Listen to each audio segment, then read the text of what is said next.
2023년 1월 20일 금요일 새벽기도의 마태복음 3장 13절에서 17절까지 말씀으로 의를 이루는 것이란 제목으로 잠시 은혜를 나누겠습니다. 세례 요한이 모인 이들에게 임박한 종말에 대하여 상세하게 선언했습니다. 이미 나무 뿌리에 도끼가 놓여 있다. 그러니 지금 회개하고 지금 돌이키라고 말합니다. 현재형이라고 말씀드렸습니다. 이어서 자기 이후에 오시는 그리스도를 소개합니다. 내 뒤에 오시는 분은 나보다 능력이 많은 분이라고 소개하면서 자신은 단순히 물 세례를 주지만 이후에 오시는 분은 성령과 불로 세례를 준다고 합니다. 생명을 주는 성령의 세례와 우리를 완전히 깨끗하게 해주시는 불 세례를 주십니다. 요한은 단순히 물 세례를 주지만 하나님이 이제 이후에 오시는 분이 주는 세례는 성령의 세례와 불세례다 하였습니다. 또한 불세례는 쭉정이를 불에 태우는 심판의 세례이기도 하다라고 말씀하였습니다. 이제 오실 메시아는 구원을 주시면서 심판을 하시는 분이시다는 것입니다. 그 본문에 이어서 오늘은 예수님이 요한에게 세례를 받으러 나오시는 장면입니다. 요한이 말리지만 예수님의 말씀에 세례를 줍니다. 이후 하나님의 음성과 성령님의 함께하심이 나오면서 그리스도의 세례는 마무리됩니다.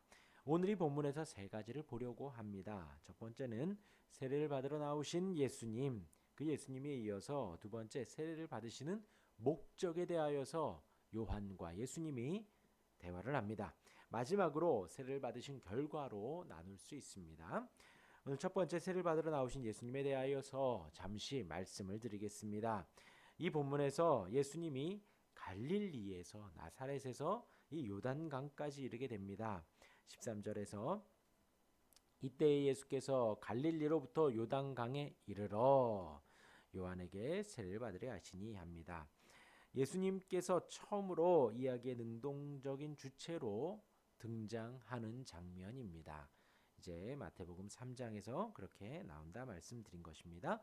예수님은 갈릴리 나사렛에서 요한의 활동 영역으로 들어온 것입니다. 어릴 때에 갈릴리로 갔지요. 그리고 이제 성인이 되어 다시 온 것입니다. 그 거리가 한 110km 정도 된다고 합니다. 예수님은 이 요한의 세례를 선택하여 이동한 것이지요. 그 이유가 무엇인지 이제 두 번째에서 말씀을 드리겠습니다. 지난번에 말씀드린 대로 요한의 세례는 광범위적으로 이루어졌습니다.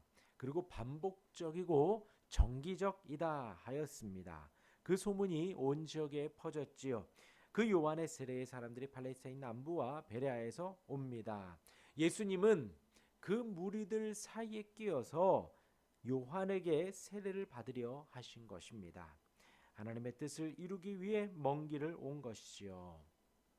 110km의 길을 온 것입니다. 잠시 여담을 드리면 중국에 지하교회가 있습니다.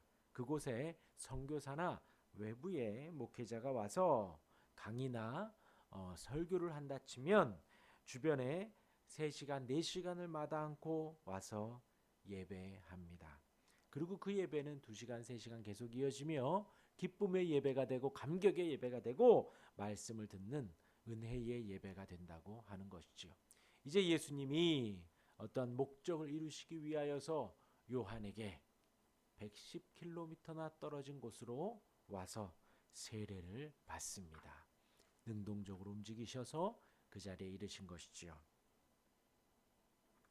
오늘 두 번째로 세례를 받으시는 목적을 그 두 사람이 이제 나누게 됩니다. 예수님은 고백할 죄가 없지만 세례를 받습니다. 예수님의 세례는 자신의 겸손을 보여주는 것입니다. 또한 자신의 공적 사역의 내용이 어떠한지 비천하지만 회개하는 사람들에 대한 것임을 예견한 것입니다. 예수님이 비천한 것이 아니라 이제 회개해야 할 비천한 인생들을 위하여서 예수님이 세례를 받으신다 하였습니다. 먼저 그 목적을 나누기 전에 요한이 예수님을 알아봅니다. 성경 어디에도 요한이 예수님을 어떻게 알아봤는지 정확하게 나오지는 않습니다. 다만 요한은 예수님이 내 뒤에 오시는 분임을 알아봤고 세례를 받지 않아도 될 분임을 알아보았다는 것입니다. 자신보다 높은 분이다라는 것이지요. 그럼에도 요한은 나보다 더 높은 그분이 의를 위해 세례를 행하라는 명령에 곧바로 순종합니다. 어떻게 알아봤는지가 나오진 않지만 이후에 요한이 알아본 것을 보면 예수님이 제자들을 부르실 때를 생각을 해보면요. 예수님은 하나님이시고 하나님의 아들이시죠. 메시아입니다. 구원주로 오셨습니다. 그 주님이 제자들을 향하여서 나를 따르라. 그 주님의 권능의 말씀 앞에, 전능하신 하나님의 말씀 앞에 무리들이 아무 말 없이 따르게 됩니다. 자신들의 생업을 버리고 따르고 자신들의 가족을 버리고 예수님을 따릅니다. 이와 마찬가지의 방법이 어떤 상황이 아닐까요?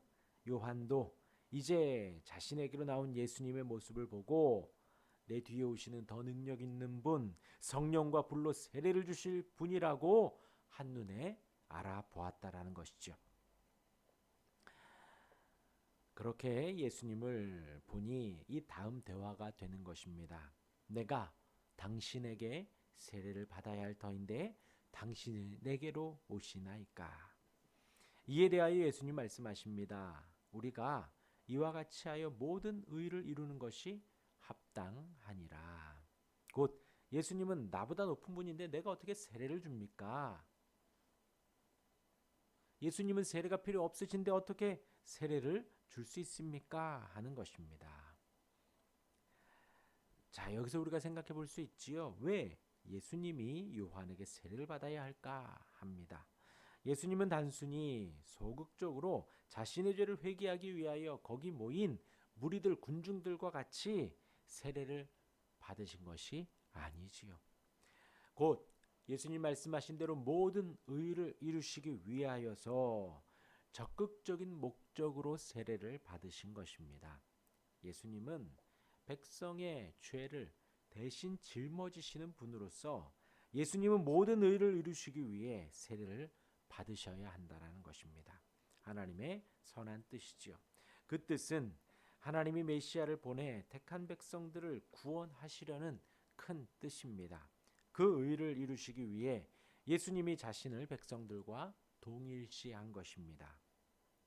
예수님이 자기 백성들과 동일시하심의 시작이 바로 세례가 된 것입니다.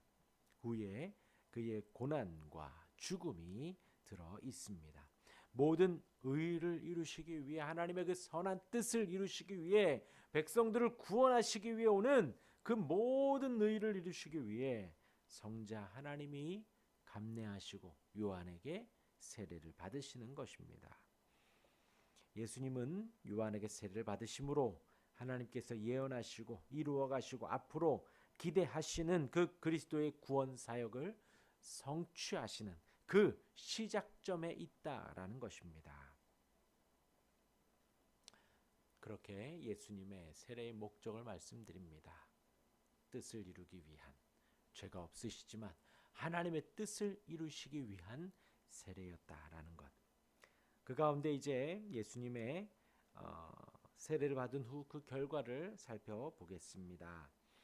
예수님께서 세례를 받으신 일이 하나님이 예수님을 위해 증언하시는 계기가 됩니다. 성령이 예수님에게 기름을 부으시고 사역을 위임합니다. 삼위일체가 하나이신 그 또 서로 구별된 그 하나님의 모습이 등장합니다. 함께 읽습니다. 16절 17절입니다. 예수께서 세례를 받으시고 곧 물에서 올라오실새 하늘이 열리고 하나님의 성령이 비둘기같이 내려 자기 위에 임하심을 보시더니 하늘로부터 소리가 있어 말씀하시되 이는 내 사랑하는 아들이요 내 기뻐하는 자라 하시니라. 정리하면 예수님은 하나님의 뜻에 순종하기 위해서 세례를 받으셨습니다. 성령님은 예수님이 메시아 사역 계시를 위해 그분 위에 성령님이 내려오셨습니다. 또한 성부 하나님은 예수님을 아들로 선언하심으로써 그분의 사역의 공적인 권위를 부여하십니다. 삼위의 일체 되신 하나님은 이처럼 택한 백성들의 구원을 위하여 각각의 역할을 적극적으로 수행하신 것입니다. 그리고 세례를 받으러 나오시는 그 예수님의 머리 위에서 하나님의 선언이 있었다라는 것입니다. 오늘 새벽 조금 길었던 것 같습니다. 오늘 저녁에 기도회가 없지요. 각자 가정에서 하시고 설을 준비하시길 바랍니다. 예수님의 세례, 요한과 예수님의 대화는 하나님의 의를 이루기 위한 두 사람의 목적이 분명하였습니다. 하나님의 그 뜻이라 하니 요한도 부담스럽고 어렵지만 죄가 없으신 그분을 향하여서 세례를 베풀었고, 하나님의 뜻을 이루시기 위하여서 죄가 없으신 그분이 세례를 받는 일이 있게 된 것입니다. 우리 또한도 우리 인생의 목표가 오직 그와 같기를 바랍니다. 하나님의 뜻을 이루기 위한, 하나님의 선한 뜻을 이루기 위한 우리의 인생, 우리의 삶이 되기를 바랍니다. 또한 그 뜻을 이루어가며 성부, 성자, 성령 하나님이 한자리에서 역사하셨습니다. 비둘기와 같이 성령 하나님이 임하셨고, 성부 하나님은 이는 내 아들이라 내가 기뻐하는 자라 라는 선언이 있었으며, 성자 예수님의 순종의 세례가 있었습니다. 마찬가지입니다. 우리 인생 가운데도 하나님의 뜻을 이루시기 위하여서 삼위의 일체로 계신 하나님이 역사하십니다. 성부 하나님의 예정하심과 섭리가 있고, 성자 하나님의 지금도 중보하여 기도하시는 그 은혜가 있으며, 성령 하나님의 지금도 우리와 함께 하시는 은혜가 있습니다. 그 하나님이 저와 여러분들과 함께 하십니다. 그 하나님을 바라고 의지하는 오늘 하루 되시기를 주님의 이름으로 축원합니다. 아멘. 기도하겠습니다.